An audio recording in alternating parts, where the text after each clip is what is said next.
NIMS heart and brain hospital और NIMS hospital के neuro intervention और इंटरवेंशनल रेडियोलॉजी विभाग की ओर से रविवार को होटल ललित में ISNR मिड टर्म CME का आयोजन किया गया। इस मिड टर्म इवेंट की theme brain stroke neuro intervention revolution in saving lives रही। कॉन्फ्रेंस में एम्स नई दिल्ली, भुवनेश्वर, रायपुर, मुंबई, गुवाहाटी, जोधपुर व PGI चंडीगढ़ समेत देश भर के 275 से ज्यादा neuro interventionist, radiology, neurology, neurosurgery और इंटरवेंशनल रेडियोलॉजी स्पेशलिस्ट और रेजिडेंट्स ने हिस्सा लिया। कार्यक्रम के माध्यम से न्यूरोलॉजी के गतिशील क्षेत्र में हो रही नई शोध और प्रौद्योगिकी को सभी तक पहुंचाने का प्रयास किया गया। इसके अलावा रोगी देखभाल के प्रति करुणा भाव, उत्कृष्ट उपचार के लिए न्यूरोलॉजिस्ट समुदाय को मजबूत बनाने का प्रयास किया गया। डॉक्टर्स ने स्ट्रोक के प्रति जागरूकता बढ़ाने के उद्देश्य से बताया कि स्ट्रोक का खतरा विभिन्न कारणों से महिलाओं, पुरुषों या बच्चों में बन सकता है। इसके लिए खराब जीवन शैली, हाइपरटेंशन, स्ट्रेस और धूम्रपान जैसी गलत आदतें जिम्मेदार हो सकती हैं।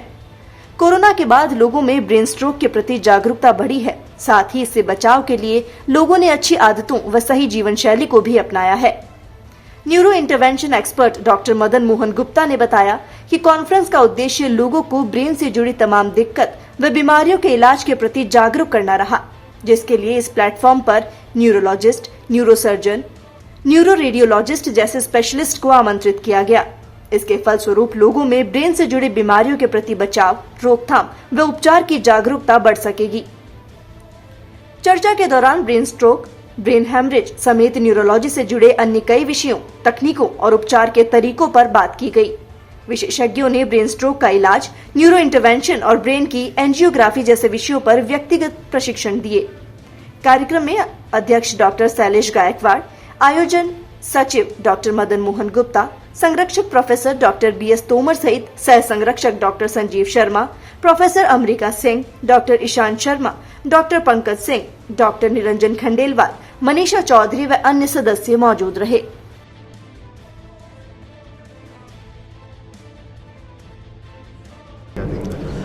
ये इसको हम मिड टर्म CME बोल रहे हैं, Indian society of neuro radiology. ये जो सोसाइटी है ये एस्टैब्लिश हुई 1998 में। तब से हम प्रति वर्ष इनका एक एनुअल मीटिंग करते हैं और 2 से 4 मिड टर्म CME कहते हैं। मिड टर्म का मतलब हर 3 महीने में या 4 महीने में एक और मीटिंग होती है, जो मेट्रो में नहीं होती है बट टाइप 2 सिटीज़ जिसे कहते हैं उसमें होती है। तो ये हमारी इस साल की जयपुर में एक और मीटिंग हुई है और इसका मुख्य उद्देश्य है कि जो स्पेशलिटी है न्यूरो रेडियोलॉजी, उसके 2 आर्म है। एक तो इमेजिंग है जो डायग्नोस्टिक है और एक है थेरापेटिक जिसको हम इंटरवेंशन कहते हैं। तो डायग्नोस्टिक के लिए हमारे पास क्या क्या टूल्स है, जैसे आपने सुना होगा CT है, MRI है, अल्ट्रासाउंड है, ठीक है, और कई चीज़ें हैं जैसे PET MR है। ये कई सारी टेक्नोलॉजीज़ है जिससे हमें ब्रेन की डिज़ीज़ अगर कोई है तो पता चलेगा, स्पाइनल कॉर्ड की डिज़ीज़ है तो पता चलेगा, या कुछ और बॉडी में कोई और डिज़ीज़ है वो भी पता चलेगा। बट क्योंकि हमारा मुख्य जो सब्जेक्ट है वो न्यूरो रेडियोलॉजी है तो मैं उसी उपलक्ष्य में ये सब बातें कह रहा हूँ। दूसरा जो आर्म है न्यूरो रेडियोलॉजी में वो है थेरापेटिक आर्म, है ना, ट्रीटमेंट मरीज का।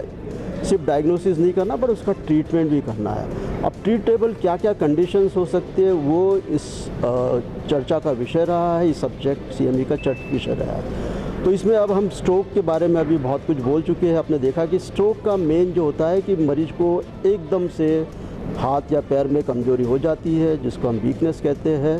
अक्यूट ऑनसेट ये एक मेडिकल टर्म है जिसमें हम बोलते हैं कि अक्यूट हुआ है तो उसका कॉज वास्कुलर होगा या कोई ब्रेन की नस एकदम से बंद हो गई है, कुछ क्लॉट आ गया है या कोई और वजह से बंद हो गई है। तो उसका जो ट्रीटमेंट है वो दोनों तरीके से हो सकता है। एक तो मेडिसिन दे सकते हैं आप, दूसरा आप वो क्लॉट जहाँ बंद आर्टरी बंद हुई है वो क्लॉट को आप कोई डिवाइस ले जाके उसको कैप्चर के बाहर निकाल सकते हैं। अब मेडिसिन के लिए भी कुछ गाइडलाइंस है, जैसे मरीज़ 4.5 घंटे के पहले आना चाहिए, फिर CT स्कैन करने के बाद जो और भी मिमिक्स होते हैं जो स्ट्रोक के जैसे प्रेजेंट कर सकते हैं उनको पहले रूल आउट करना पड़ता है। दूसरा, उस वक्त के स्ट्रोक में ब्रेन का कितना प्रतिशत डैमेज हुआ है, अगर ये 2/3 से या 1/3 से ज़्यादा हुआ है तो उसमें ये दवाई IVT पे काम नहीं करेगी।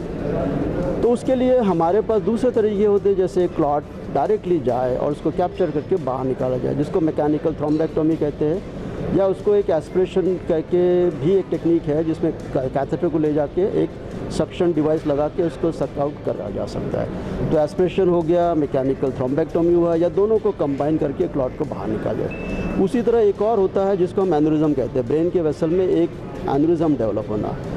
कई बार वो एसिम्प्टोमेटिक रहता है, यानी मरीज को कुछ पता नहीं चलता कि मेरे को ये बीमारी है, बट वो होती है, और जब पता चलता है तो उसको एक सडन सीवियर हेडेक होता है, एकदम से बहुत अचानक से और ज़बरदस्त तरीके से सर में दर्द होता है। तो उसके बाद नेचुरली पहले सीटी स्कैन ही होता है, उसमें पता चला कि सबरेक्टिनल ब्लड है, ब्रेन में हेमरेज हो गया है, तो उसको भी हम डायग्नोसिस कर सकते हैं दोनों तरीके से, सीटी एंजियोग्राम करके या डीएसए करके। डीएसए करने का फ़ायदा ये है कि उसी वक्त आप जाके उसको ट्रीट किया जा सकता है। फिर आर्टरीवेनस मालफॉर्मेशन है ब्रेन की या स्पाइनल कॉर्ड की, उसको भी हम डायग्नोसिस ऐसे ही सीटी एमआर से कर सकते हैं, और डीएसए से हम डायग्नोसिस करके हमें ट्रीटमेंट नेक्स्ट क्या करनी चाहिए, उससे हमें बहुत कुछ मालूमात पड़ती है।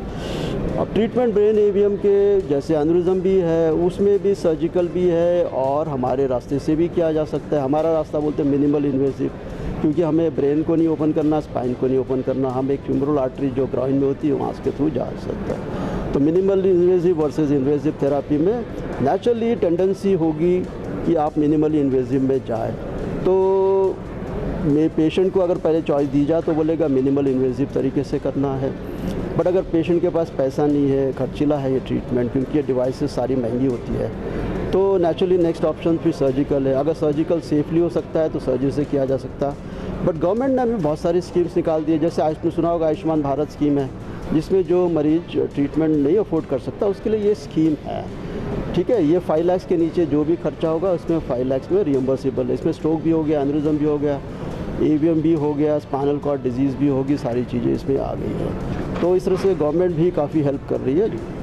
आपका नाम और आपकी डिजिग्नेशन? मेरा नाम डॉक्टर शैलेश गायकवाड़ है। सर सामने देखिए आपका नाम और डिजिग्नेशन। मेरा नाम डॉक्टर शैलेश गायकवाड़ है।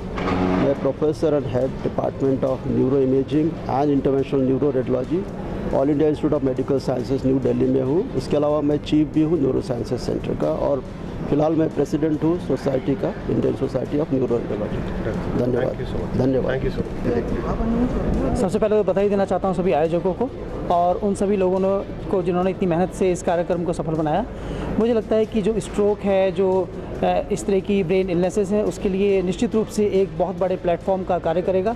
एक बहुत बड़ा संदेश समाज में हम देना चाहते हैं इस कार्यक्रम के माध्यम से कि स्ट्रोक अवेयरनेस बढ़े और सही समय पर सही इलाज मिले। धन्यवाद। आपका नाम? मैं डॉक्टर पंकज सिंह, निदेशक निम्स विश्वविद्यालय।